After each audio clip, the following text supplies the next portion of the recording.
आज का टॉपिक शुरू करते हैं।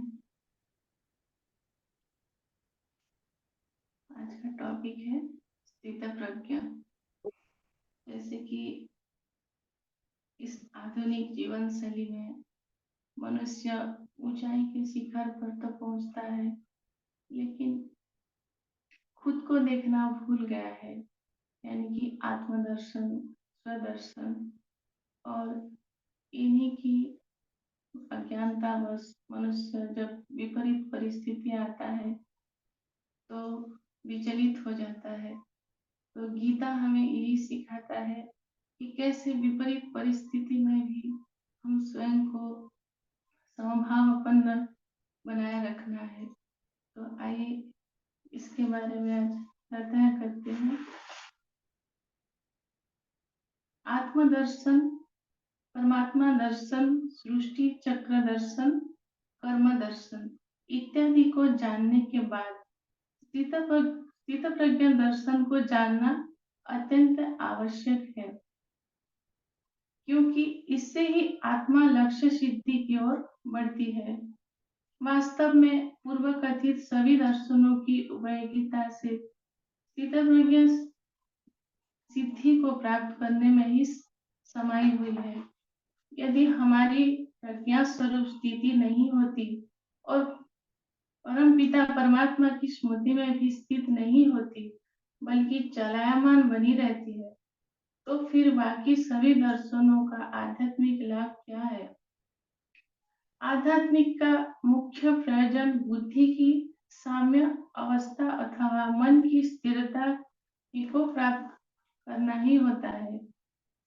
हमारे पुरुषार्थ का लक्ष्य यही तो है कि हमारा मन एक ऐसे निर्मल झील की तरह हो जाए जिसमें न लहरें उठ रही हो और न बुलबुले पैदा हो रहे हो, बल्कि जो शीतल और शांत हो। यह बात तो समझाना कठिन नहीं है कि स्थितप्रज्ञ वह है जो निंदा, स्तुति, मान, अपमान, हानि, लाभ, सफलता, असफलता में एक समान रहता हो, जो साक्षी होकर हर कर्म करता है और सृष्टि रूपी खेल में खिलाड़ी की भांति भाग लेते हुए भी जय पराजय को खेल का ही एक भाग मानता है और दोनों हालातों में द्वंद रहित रहता है। वही स्थितप्रज्ञ है जिसकी स्थिति में उतार चढ़ाव नहीं आता, बल्कि जो एक रस और लवलीन स्थिति में सदा आनंद विभोर महसूस करता है, वही तो है स्थितप्रज्ञ। परंतु प्रश्न तो यह है कि ऐसी अवस्था प्राप्त कैसे हो? ध्यान देने पर हम इस निष्कर्ष पर पहुंचते हैं कि स्थितप्रज्ञ वही हो सकता है जो सर्वदा और सर्वथा संतुष्ट हो। जो संतुष्ट नहीं होगा वह अवश्य ही हानि, पराजय, तिरस्कार इत्यादि अप्रिय अवसरों पर शोक, चिंता, भय, दुख, पीड़ा, खिन्नता, उत्तेजना इत्यादि में आक्रांत होता होगा और सफलता, प्रशंसा, विजय यह इत्यादि उपलब्धियों के बावजूद भी उनकी ओर अधिक आकांक्षा करता होगा। इस प्रकार असंतुष्ट व्यक्ति तो सदा चिंता, भय, शोक आदि की मझधार में ही हिचकोले खाता रहता है। बस वह सच्चे सुख की सांस तो ले ही नहीं सकता। वह शायद बहुत कम ही समय संतुष्टता के सुख का अनुभव लेता होगा। उसे शायद अनुभव होगा कि नहीं कि संतुष्टता का स्वाद सब स्वादों से निराला है।